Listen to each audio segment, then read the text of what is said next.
The fire is already lit. Sit down, breathe, and listen. She found someone different. Someone who answered messages, who arrived on time, who looked her in the eyes when speaking.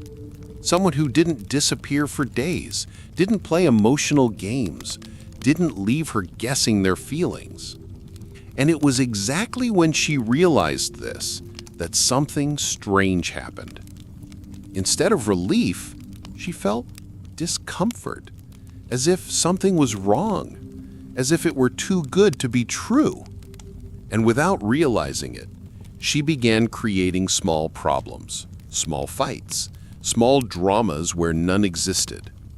She found reasons to doubt, started interpreting kindness as falsehood, transformed care into suffocation. Jung once wrote, "Everything that irritates us about others can lead us to an understanding of ourselves." And that night, sitting before the fire, it was exactly this that the silence seemed to echo. Because maybe the problem isn't finding someone who loves you right. Maybe the problem is that when it finally happens, something inside you can't bear it. In this video, you'll discover why we sometimes destroy exactly what we most desire, and why true love can be more frightening than abandonment. But prepare yourself. What you're about to hear might disturb you, because it will reveal things about yourself that perhaps you're not yet seeing clearly.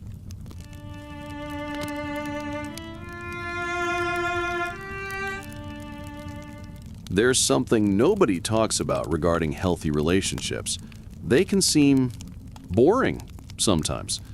There's no emotional roller coaster, no sleepless nights waiting for a response, no adrenaline rush from trying to decode what the person is feeling. And for someone whose nervous system was trained to associate love with tension, this calm can be interpreted as lack of chemistry. You may have lived this. You meet someone stable, caring, present, but something inside you whispers, "I don't feel that butterfly sensation." And then you chase after someone who leaves you in doubt, who makes you feel you need to prove your worth. Polyvagal theory, studied by Stephen Porges, explains this brutally. When you grow up in emotionally unstable environments, your nervous system begins to interpret safety as danger. Calm is read as threat, predictability as boredom. Jung would call this an autonomous complex, a part of the psyche that operates independent of conscious will, sabotaging what we consciously say we want. There's a cruel difference between being chosen and conquering someone. Being chosen is simple. The person sees you, wants you, demonstrates this clearly. There are no games, no mystery, nothing to prove. Conquering someone is different. It requires strategy, effort, constant proof of worth. And the brain, addicted to dopamine, interprets this struggle as passion. You may have noticed feeling more in love with those who give you inconsistent attention, who respond sometimes, disappear others, who make you feel special in some moments and invisible in others. This isn't love. It's what we call intermittent reinforcement, the same mechanism that makes casino games addictive.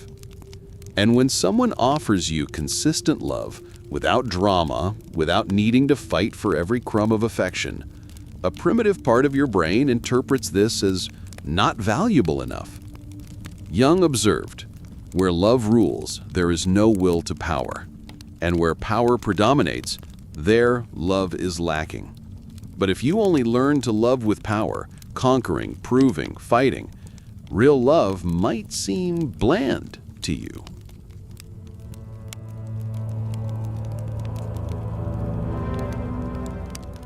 There are people who don't know how to receive love. They only know how to beg for it. They were conditioned to believe that affection must be earned, deserved, constantly renewed, as if there existed a daily quota of care that could run out at any moment. When someone loves them without conditions, without demanding performance, without asking for anything in return. They don't feel gratitude. They feel suspicion. Why does this person love me? What do they want? When will they discover who I really am and leave? John Bowlby, who developed attachment theory, documented how children who grow up with conditional love, "I only love you when you're good," develop a relationship pattern based on anxiety. In adult life, these people feel more comfortable with partners who confirm their beliefs about not being worthy of love. Jung would say they project the wounded inner child onto the adult, making them seek relationships that mirror the original dynamic. Love me, but only if I'm perfect. There's a psychological phenomenon called upper limit problem, documented by Gay Hendricks. In summary, when things get too good, you unconsciously sabotage them to return to the level of happiness you consider safe. This happens because at some point in your life, you learned that being too happy is dangerous, that good things don't last, that it's better to control disappointment by anticipating it. So when someone genuinely loves you, a part of you thinks, "This will end badly. I better end it now on my terms." And you begin to sabotage. You pick unnecessary fights, interpret gestures of care as manipulation, constantly test the person's limits to see when they'll abandon you. Because for a mind that only knows emotional scarcity, abundance seems like a trap. Jung observed that neurosis is always a substitute for legitimate suffering. In other words, we prefer to create our own drama rather than risk being hurt by life.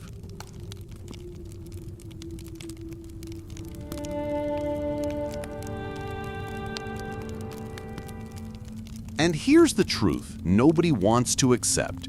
You sabotage healthy relationships because being truly loved means being truly seen. And being seen means that all the parts of yourself you hide, the shadow, the insecurities, the unhealed wounds, become exposed.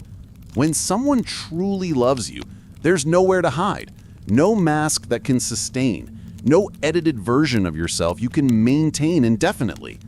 And this terrifies, because at some point in your life you learned that being completely seen is dangerous, that showing your flaws results in abandonment, that vulnerability is synonymous with rejection.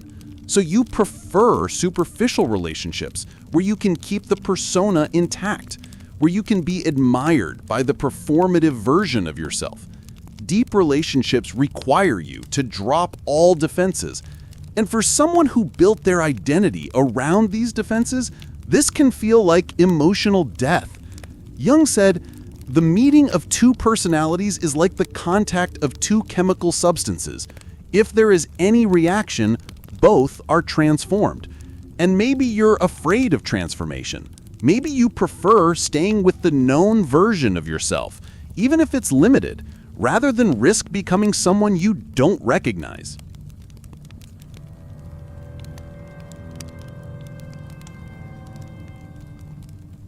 But there's something even deeper. What if you don't allow yourself to be happy because you feel you don't deserve it? There's a phenomenon called survivor's guilt, originally studied in war veterans, but applies to anyone who achieves something others can't.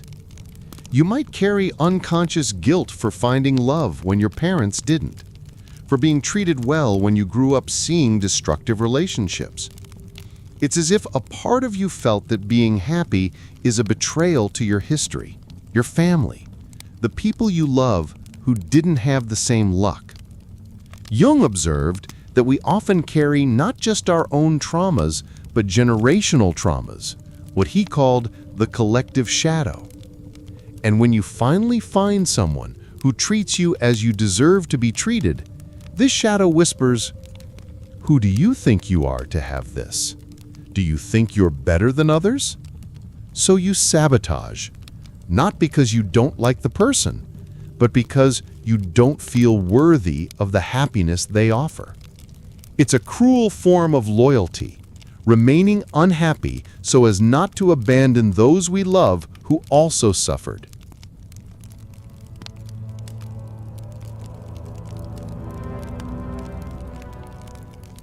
Here's what neuroscience teaches us about this. Your brain is neuroplastic. This means it molds according to the patterns you repeat. If you grew up in an environment where love came mixed with drama, your brain created neural circuits that associate intimacy with turbulence. Emotional calm can literally activate alarm signals in your nervous system, not because something is wrong, but because your brain was trained to interpret peace as calm before the storm. Dan Siegel, who studies interpersonal neurobiology, uses the concept of window of tolerance, the zone where you can function without being either hyper or hypoactivated. For people with a history of relational trauma, this window can be very narrow. Healthy relationships can push them outside this comfort zone, generating paradoxical anxiety. Jung would say that the process of individuation, becoming who we really are, requires that we learn to tolerate increasing levels of solitude.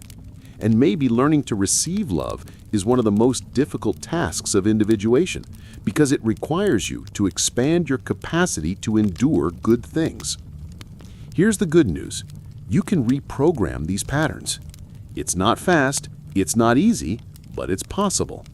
The first step is recognizing when you're sabotaging, paying attention to moments when you create problems where none exist, when you interpret care as control, when you transform kindness into suspicion. The second step is to pause, breathe, ask yourself, what am I feeling now? Why does this bother me? The third step is to communicate. Instead of creating internal drama, talk about the discomfort. I'm feeling vulnerable, and this scares me. The right person won't run from your vulnerability, they'll embrace it. Jung said, everything that does not come to consciousness returns as fate. So bring it to consciousness, name the patterns, recognize when they're operating, and consciously choose to respond differently.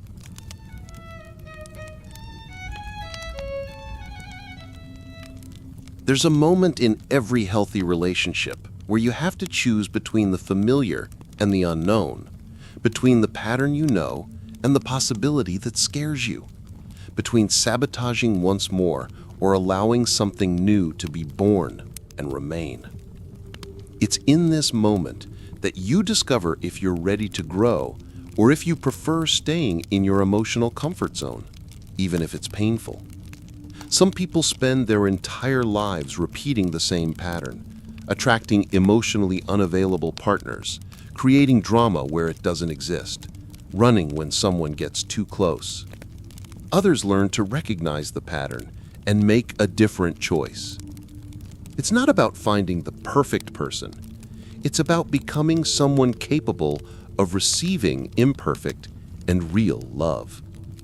Jung called this the union of opposites, the capacity to integrate contradictory parts of yourself, including the part that wants love and the part that fears it. And when you stop fighting against your own contradictions, when you accept that you can simultaneously desire and fear intimacy, something changes. You stop projecting your wounds onto the other and begin using the relationship as a mirror to know yourself better. That night, I understood something that changed my way of seeing relationships. Love is not something you find, it's something you allow yourself to receive. And allowing yourself to receive requires courage, because it means lowering the defenses you built to survive. It means trusting that you can be seen completely, imperfect, and still be loved. It means risking transformation, because when someone truly loves you, you don't stay the same. You become closer to who you really are. Jung observed that the meeting with the other is also the meeting with oneself. And maybe that's why we run from deep relationships, not from fear of the other, but from fear of what we might discover about ourselves. But here's the paradox. Only by discovering who you really are, including the parts you consider unacceptable, do you become capable of loving and being loved authentically? And when you stop destroying what loves you, when you stop sabotaging your own happiness, you realize that real love is not a reward for being perfect. It's an invitation to be human. That night, she made a different decision. Instead of finding another reason to doubt, instead of creating another problem where none existed, she simply stopped. Stopped testing the limits of the love she received. Stopped interpreting care as a trap. Stopped transforming kindness into suspicion. She didn't heal in that moment, but she decided to stop sabotaging herself. And for the first time, she allowed someone to love her, not despite her imperfections, but including them. It was scary, it was uncomfortable, but it was real. Jung once said, "The greatest and most important task in life is to become who you really are." And maybe learning to receive love is an essential part of that task, because only when you stop destroying what loves you do you discover that you were always worthy of being loved.